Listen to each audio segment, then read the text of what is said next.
যাচ্ছেন মুখ্যমন্ত্রী হওয়ার পর প্রথমবার দিল্লি যাচ্ছেন শুভেন্দু অধিকারী। আমরা জানি আজই দিল্লিতে গিয়েছেন শ্রমিক ভট্টাচার্য এবং আগামীকাল দিল্লি যাচ্ছেন মুখ্যমন্ত্রী শুভেন্দু অধিকারী। মুখ্যমন্ত্রী হওয়ার পর প্রথমবার দিল্লি যাচ্ছেন শুভেন্দু অধিকারী। আজই দিল্লিতে গিয়েছেন শ্রমিক ভট্টাচার্য। শুক্রবার দিল্লিতে গুরুত্বপূর্ণ বৈঠক রয়েছে। সোমরাজ প্রতিনিধি আমাদের সঙ্গে রয়েছেন, সরাসরি সোমরাজের কাছে যাব। সোমরাজ, দিল্লিতে কি চূড়ান্ত হবে তাহলে মন্ত্রিসভার সম্প্রসারণ আগামীকালই?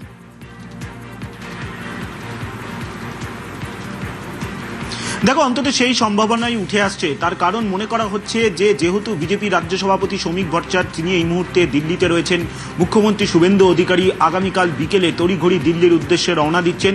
ফলত শুক্রবার তাহলে কি রাজ্য মন্ত্রিসভা সম্প্রসারণে চূড়ান্তভাবে শিলমোহর পড়তে চলেছে, অন্তত সেই সম্ভাবনাই উঠে আসছে। তুমি জানো, মুখ্যমন্ত্রী ছাড়াও এখনো পর্যন্ত রাজ্যে 5 জন পূর্ণমন্ত্রী হিসাবে শপথ নিয়েছেন।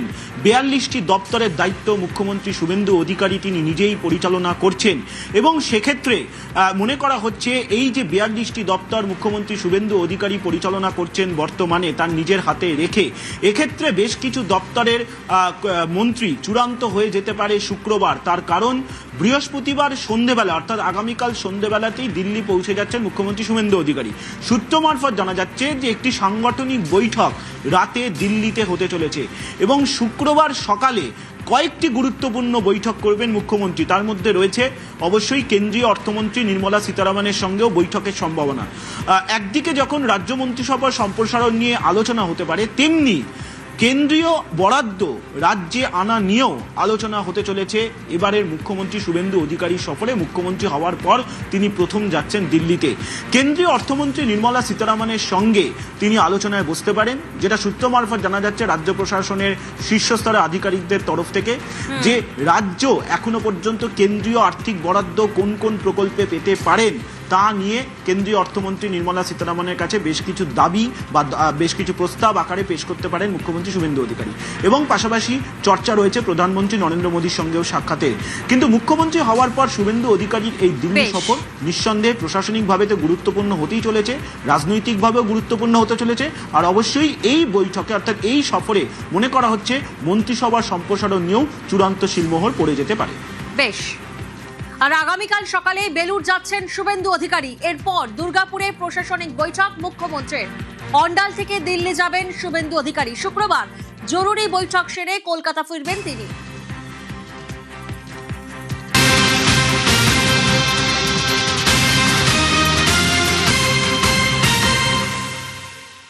সীমান্ত সুরক্ষায় নজর রাজ্যের। আজই বিএসএফ কে জমি রাজ্যের। প্রথম দফায় 27 কিলোমিটার কাঁটাতার দিতে জমি। কাঁটাতারের জন্য বিএসএফ কে জমি রাজ্যের। ক্ষমতায় আসার 11 দিনেই জমি হস্তান্তর প্রক্রিয়া শুরু।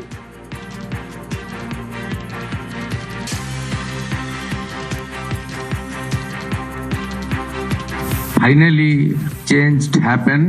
A true patriotic government started their journey. Within 2 weeks, আমরা বর্তমান সরকার আসার পরে দ্রুততার সঙ্গে এই ল্যান্ড হ্যান্ডওভারের প্রক্রিয়া শুরু করতে চলেছি।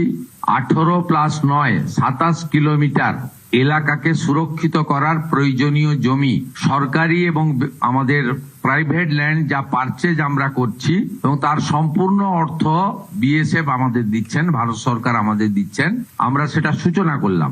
পশ্চিমবাংলার দেশপ্রেমিক জনগণ এবং আমাদের অত্যন্ত দক্ষ আধিকারিকরা তারা আগামী কিছুদিনের মধ্যেই যতটা জমি আমাদের দেওয়ার দরকার বা আমরা দিতে পারবো, যেখানে যেখানে সীমান্ত সুরক্ষার প্রশ্নে কাঁটাতার দেওয়া সম্ভব, আমরা অতি দ্রুততার সঙ্গে তুলে ধরব।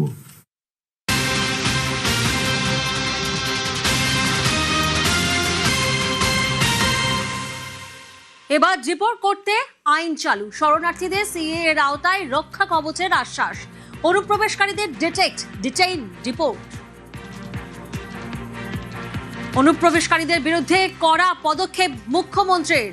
অনুপ্রবেশকারীদের চিহ্নিত করে আটক করবে পুলিশ। এবার ডিপোর্ট করতে আইন চালু। শরণার্থীদের সিএ এর আওতায় রক্ষা কবচের আশ্বাস। অনুপ্রবেশকারীদের ডিটেইন ডিপোর্ট অর্থাৎ 3D।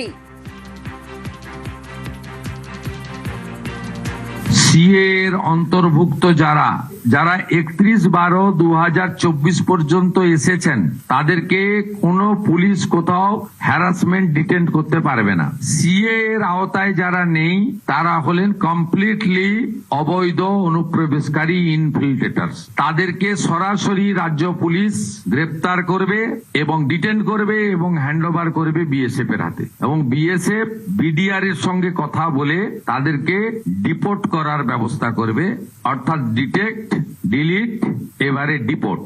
এই আইন আজ থেকে কার্যকর হলো।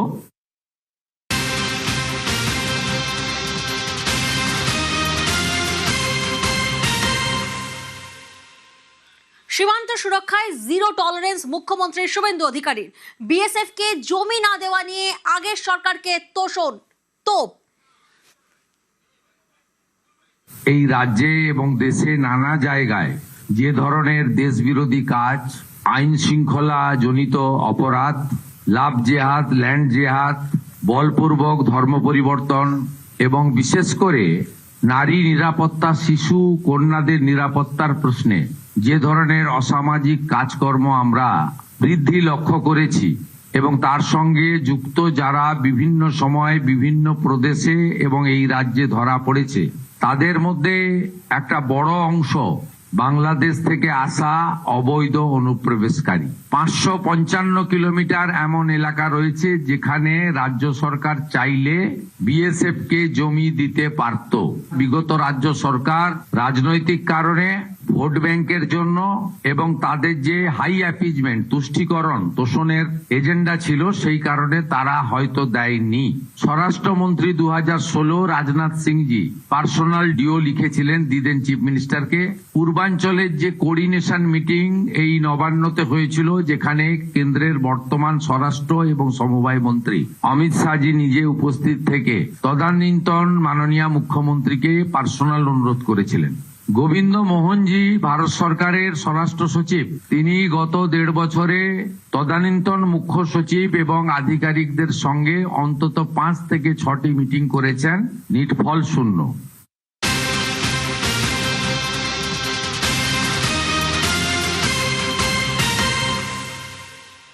রাজ্যের মাদ্রাসাগুলিতে বন্দে মাতরম বাধ্যতামূলক। মাদ্রাসাতে গাইতে হবে জনগণমন বন্দে মাতরম। নির্দেশিকা জারি করল রাজ্যের শিক্ষা দফতর। প্রীতি প্রতিনিধি আমাদের সঙ্গে রয়েছেন। প্রীতি, শিক্ষা দফতরের তরফ থেকে নির্দিষ্টভাবে এই নির্দেশিকাতে কি উল্লেখ করা রয়েছে? দেখো, এর আগে আমরা দেখেছি যে পালা বদলের পর রাজ্যের যে সমস্ত সরকারি স্কুল রয়েছে সেখানে কিন্তু নির্দেশিকা জারি করে বলা হয়েছে জাতীয় সঙ্গীতের পাশাপাশি জাতীয় যে গান রয়েছে অর্থাৎ জনগণের পাশাপাশি বন্দে মাতরম তা গাইতে হবে। এবার কিন্তু নির্দেশিকা দিয়ে জানানো হলো শিক্ষা দপ্তরের তরফে যে রাজ্য সরকারের অধীনে বা অনুমোদিত যে সমস্ত মাদ্রাসা রয়েছে সেখানে যে সমস্ত নিয়ম রয়েছে তা বাতিল করে দিয়ে জাতীয় সঙ্গীত এবং জাতীয় গান অর্থাৎ জনগণ মনর পাশাপাশি বন্দে মাতরম কিন্তু গাইতে হবে এবং খুব শীঘ্রই এটা লাগু করতে হবে। বিভিন্ন জেলা শাসকের কাছে কিন্তু এই নির্দেশিকা ইতিমধ্যে পৌঁছে গেছে। বেশ,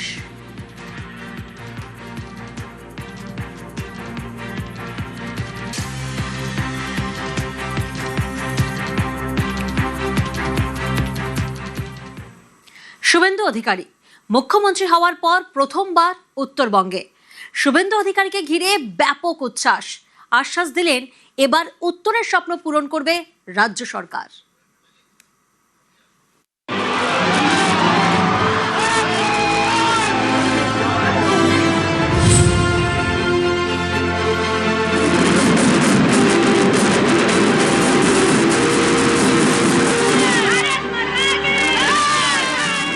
বুধবার উত্তরবঙ্গ সফরে মুখ্যমন্ত্রী উত্তরে গিয়ে দিলেন উত্তরের স্বপ্ন পূরণের আশ্বাস।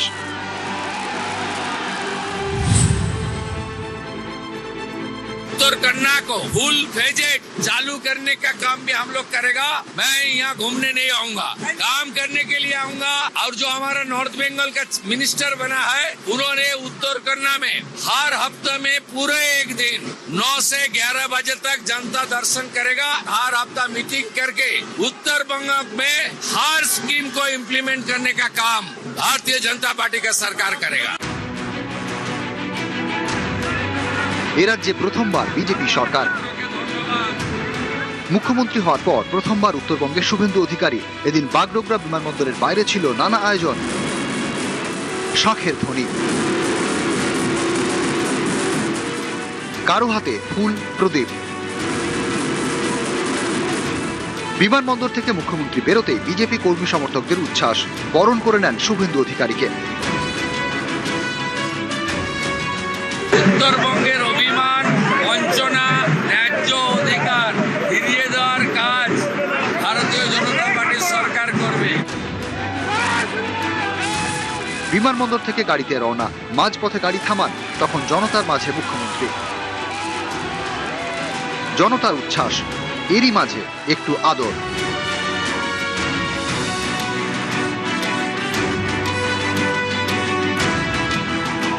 দেড়টা নাগাদ শিলিগুড়ির মাল্লাগুড়িতে বিজেপি অফিসে যান শুভেন্দু অধিকারী। 15 বছর ধরে টিএমসি রুলের আন্ডারে তো অত বেশি কাজ দেখা হয়নি আমাদের। এইবার বিজেপি রুলের মধ্যে শিওরলি হবে। খুশি আছি, টিএমসি রুলের থেকে ভালো আছে, আর BJP is needed in Bengal. BJP office থেকে উত্তরকন্যায় যান মুখ্যমন্ত্রী, করেন প্রশাসনিক বৈঠক। আশা করি উনি যেসব প্রতিশ্রুতি আমাদের দিয়েছে উনি যাতে রাখে, তাতেই আমরা খুশি। মেয়েরা সেফলি রাত্রেবেলা বেরোতে পারি, যাতে আমাদের ভয়ে না চলতে লাগে। তো এখন তো আমরা সবাই আশাবাদী উন্নয়ন হবেই। নিউজ 18 বাংলা।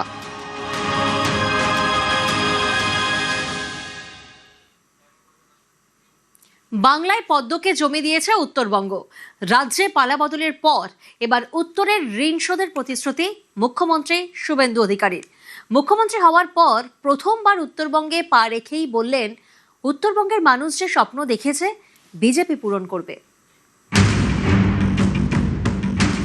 2009 সাল থেকে ভারতীয় জনতা পার্টিকে উত্তরবঙ্গে আপনারা প্রবেশের সুযোগ এবং স্বীকৃতি দেওয়ার জন্য উন্নয়নের মাধ্যমে আমরা সেই ঋণ শোধ করব। উত্তরবঙ্গের মানুষ যা স্বপ্ন দেখেছেন বিজেপিকে নিয়ে, বিজেপি তা পূরণ করবে। দেশে মোদী সরকার এসেছে 2014-এ, তার আগে 2009-এ পদ্ম ফোটে উত্তরবঙ্গে, পাহাড় যেতে বিজেপি। তারপর থেকে কখনো পদ্মের হাত ছাড়েনি উত্তরবঙ্গ।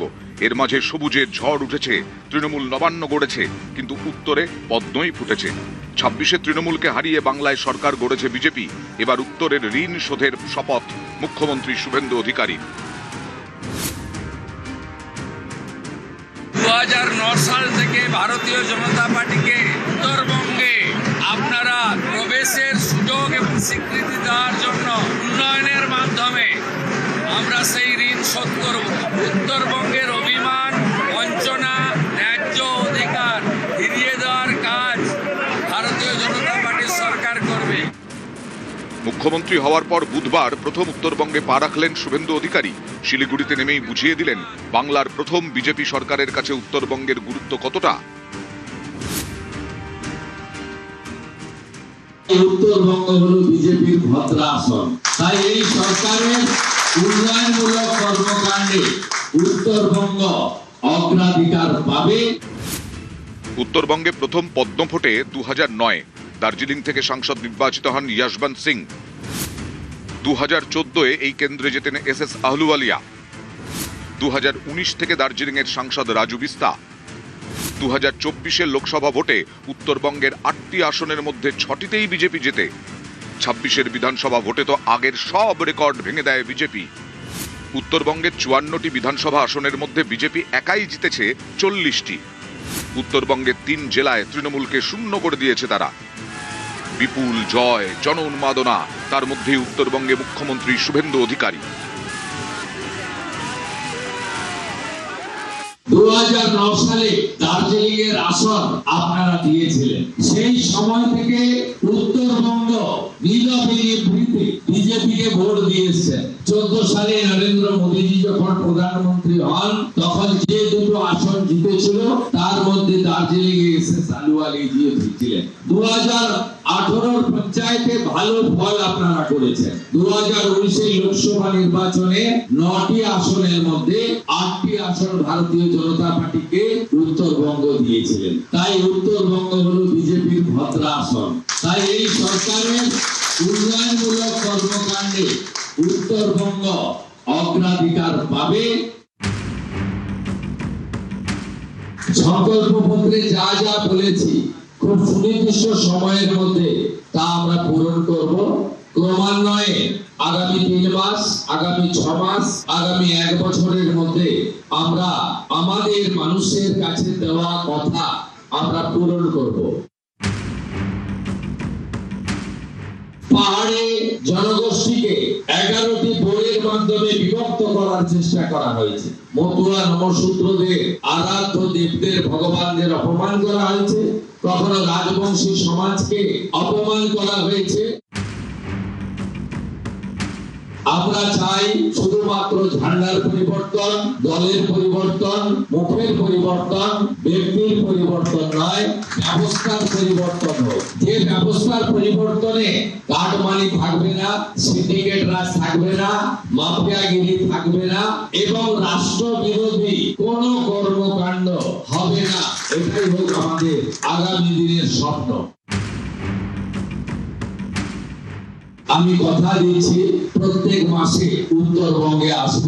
সরকারি কাজ, উন্নয়নের কাজের পাশাপাশি সংগঠনের জন্য আমার পুরে কয়েক ঘন্টা সংগঠনের জন্য বরাদ্দ থাকবে। বাপু গোস্বামী মহোদয় রাজ্যের জিএস এবং উত্তরবঙ্গের ইনচার্জ। তিনি সংগঠনের কোন জেলায় কোথায় সংগঠনের কাছ থেকে পরামর্শ নিতে হবে, কথা বলতে হবে, সে ব্যবস্থা তিনি করবেন। বঙ্গে বিজেপির জমি মজবুত করেছে উত্তরবঙ্গ। উত্তরবঙ্গ থেকে ওঠা গেরুয়া হাওয়া 26শে দক্ষিণেও পরিবর্তনের পদ্ম ফুটিয়েছে। এবার স্বপ্ন পূরণের অপেক্ষায় উত্তর। For the people, by the people, of the people. বিগত দিনে তৃণমূল সরকার for the family, by the family, of the family, অথবা for the party, by the party, of the party করেছিল।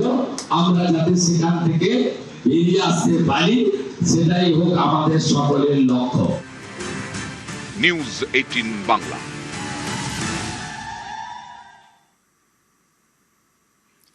ক্ষমতায় থাকাকালীন নীরব, হাঁটতেই সরব। শাসক থেকে বিরোধী হওয়ার পরই তৃণমূল নেতাদের দুর্নীতি নিয়ে সরব তৃণমূল বিধায়ক ঋতব্রত বন্দ্যোপাধ্যায়। এতদিন কিছু বলেননি কেন? প্রশ্ন অনেকেরই।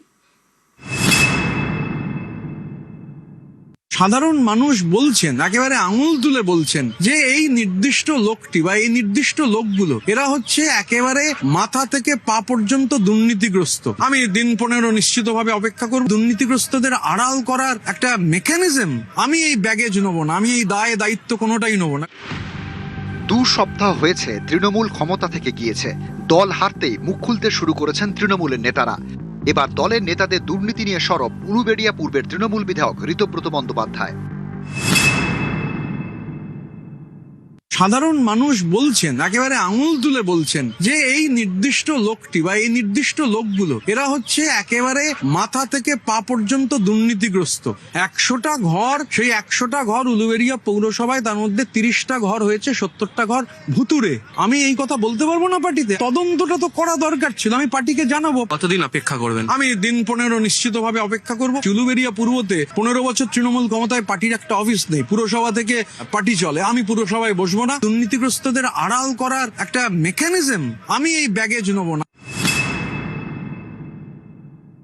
দূর থেকে জাহাঙ্গীরকে দেখে কোনো ক্যাবিনেট পর্যায়ের কেন্দ্রীয় মন্ত্রীর থেকেও বড় কেউকেটা মনে হতো। ভাব মানে সাংঘাতিক একটা ব্যাপার। ফলতায় কোনো একটা কাজ, ফলতা ইকোনমিক জোন, কোনো একটা ন্যায্য জিনিস হচ্ছে না, আটকে রয়েছে। যখন কোনো নেতৃত্বকে অনুরোধ করেছি, ও বাবা বলছে, ওরে বাবা এটা কেন্দ্রশাসিত অঞ্চল, আর জাহাঙ্গীরের বাইরে কিছু হবে না, ওর মধ্যে ঢুকতে পারবো না। তিনি 1,68,000 একটা অ্যাসেম্বলি সেগমেন্টে লিড দিয়েছেন। পুষ্প একেবারে শুকিয়ে ঝরে পড়ে গেছে। তো প্রিভিলেজড একজন, তিনি পার্টির পেছনে ছুরি মারলেন। তারপরও তাকে কেন তার বিরুদ্ধে ব্যবস্থা নেওয়া হবে না? একটা নিন্দা করে খালি দায় ঝেড়ে ফেলা হবে? তাহলে জাহাঙ্গীরকে কোথাও কি এখনো রক্ষা করার চেষ্টা হচ্ছে? অনেকেরই প্রশ্ন, তৃণমূল হারার পর এখন কেন ঋতব্রত বন্দ্যোপাধ্যায় সরব হচ্ছেন? এতদিন কেন কিছু বলেননি? 2018 সালে বহিষ্কৃত এই সিপিআইএম নেতা তৃণমূলে যোগ দেন। ততদিনে তৃণমূলের গায়ে লেগেছে সারদা নারদার মতো দুর্নীতির দাগ। তারপরও কেন সেই তৃণমূলে যোগ দিয়েছিলেন ঋতব্রত? এখানেই শেষ নয়। গত কয়েক বছরে একের পর এক দুর্নীতির অভিযোগ উঠেছে তৃণমূলের বিরুদ্ধে। তখন কোথায় ছিলেন ঋতব্রত বন্দ্যোপাধ্যায়? তখন কেন সরব হননি তিনি? 100 দিনের প্রকল্পে দুর্নীতি হয়েছে, টাকা বন্ধ করে দিয়েছে কেন্দ্রীয় সরকার, ঋতব্রত তখন মৌনব্রত। আবাসে দুর্নীতি, ঋতব্রত চুপ। পাড়ায় পাড়ায় তোলাবাজির অভিযোগ, ঋতব্রত নীরব। বালি পাচার, গরু পাচারের মতো মামলায় দলের একের পর এক নেতা গ্রেপ্তার, ঋতব্রত কিছুই বলেননি। নিয়োগ দুর্নীতি মামলায় শিক্ষামন্ত্রী জেলে গিয়েছেন, কই তখন তো ঋতব্রত এভাবে সরব হননি। আরজি করের মতো একটা ঘটনা ঘটে গেল, বিশ্বজুড়ে শোরগোল, ঋতব্রত তখন কোথায় ছিলেন? আরজি করের ঘটনার প্রতিবাদে জহর সরকার তৃণমূলের রাজ্যসভার সাংসদ পদ থেকে ইস্তফা দেন। সেই আসনে তৃণমূল প্রার্থী করে ঋতব্রতকে, কই তখন তো প্রতিবাদ করতে দেখা যায়নি তাকে। তাহলে এখন প্রতিবাদ কেন? যেই তৃণমূল হেরে গিয়েছে অমনি ঋতব্রতর প্রতিবাদী সত্তা জেগে উঠেছে, আর এতদিন সব ছিল সততার প্রতীক।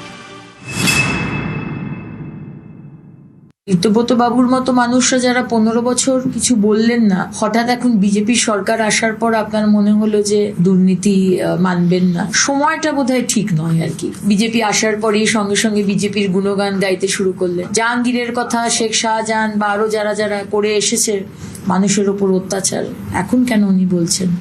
ঋতব্রত বন্দ্যোপাধ্যায় তৃণমূল নেতাদের দুর্নীতি নিয়ে সরব হয়েছেন, আগামী দিনে হয়তো আরো অনেকে সরব হবেন, কিন্তু প্রশ্নটা থেকেই যাবে, এখন কেন, এত দেরিতে কেন? নিউজ 18 বাংলা।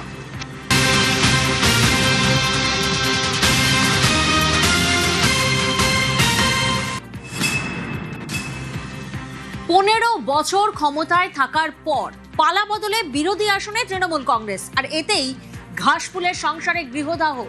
নেতৃত্বের বিরুদ্ধে একের পর এক বিস্ফোরক অভিযোগ তৃণমূল বিধায়কদের। বিড়ম্বনায় পড়ে আজ কালীঘাটে 3 তৃণমূল বিধায়ক কুণাল ঘোষ, ঋতব্রত বন্দ্যোপাধ্যায় ও সন্দীপন সাহার সঙ্গে বৈঠক করে নেতৃত্ব। 40 মিনিটের বৈঠকে বিধায়করা শীর্ষ নেতৃত্বকে তাঁদের বক্তব্য জানান। সন্দীপন এবং ঋতব্রত এবং আমরা বেশ কিছু বিষয় আমরা কিন্তু মন খুলে কথা বলেছি। ধন্যবাদ অভিষেক বন্দ্যোপাধ্যায়কেও, তিনি সময় দিয়েছেন, শুনেছেন আমাদের আরো কথা হবে, কিন্তু এটা সম্পূর্ণভাবে দলীয় এবং সাংগঠনিক বিষয়। আমাদের যে ভাবনা চিন্তা সেটা ঋতব্রতর বা সন্দীপনের বা আমার বা আমাদের মতো আরো অনেকের, সেটা সম্পূর্ণই ইতিবাচক এবং গঠনমূলক। মতামত বিনিময় এটা আরো হবে।